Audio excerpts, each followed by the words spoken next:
Friend groups come and go, my dog. They come and go. The psychedelic truth is nothing lasts. Nothing lasts. And all we can really do is kiss each fleeting moment as it passes by, as Aldous Huxley once put it. But let's talk about it. The friend group phase. You probably have a couple right now. You're probably in one right now. And hey, no hate. Friend groups, I think, are very useful. They're communal. They're helpful. It's when we put too much of our identity into them that it becomes something of, I'd say, a hindrance to discovering who we are. And not necessarily. A lot of the folks out there are really plugged in, and it works out for them. Totally. But most people will age out. Some friend groups become something that no longer serves you and your best interest, no longer works in your favor for where you are headed in life. And so there's this interim, right? There's this like interim that occurs because you kind of have to leave people behind to work on getting into that next chapter of your life. And I'm not gonna front, man, this last year and a half has been absolutely brutal. But on the other side, man, like, it is fundamentally good to be able to be alone. As a man, it almost feels like absolutely necessary. And it is truly, truly, I gotta admit, like, liberating to some degree, to like know yourself and not need validation. I think Nietzsche would put it, especially validation from the herd, as he would say. And the more and more I'm getting used to it, the more and more I recognize that this whole lone wolf era that I've kind of had to undergo to get through this, things are really picking up for me now. Like, things are really transforming more quicker than I anticipated. It's a nice snowball effect, I gotta admit.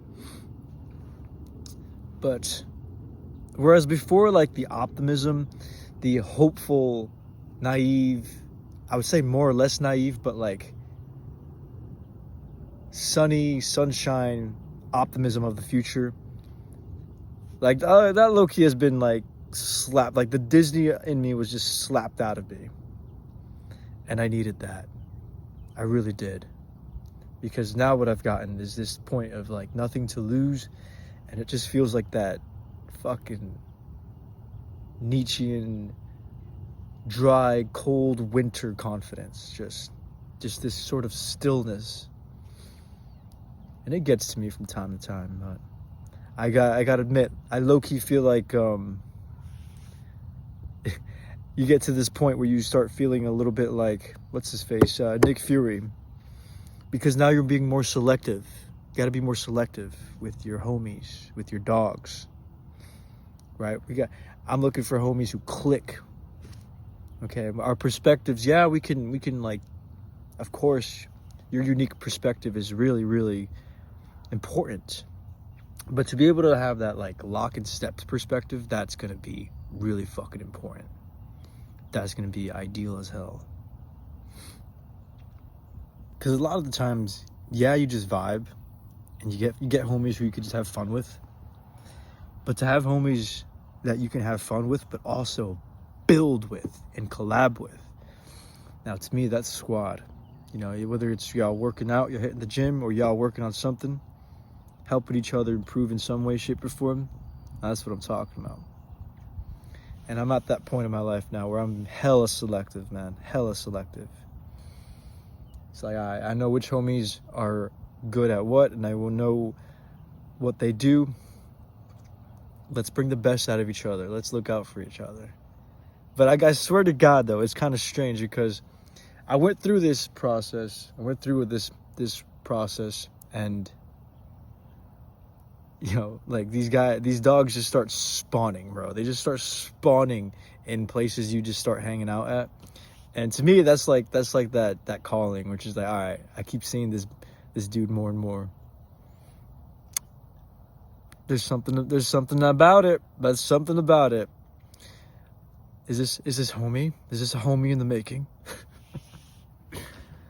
But nonetheless, man, one of my biggest mistakes was putting my self-worth and my self-identity into the friend groups. Biggest mistake ever. You got to be able to do that, but you got to also be able to flip the switch and do it alone.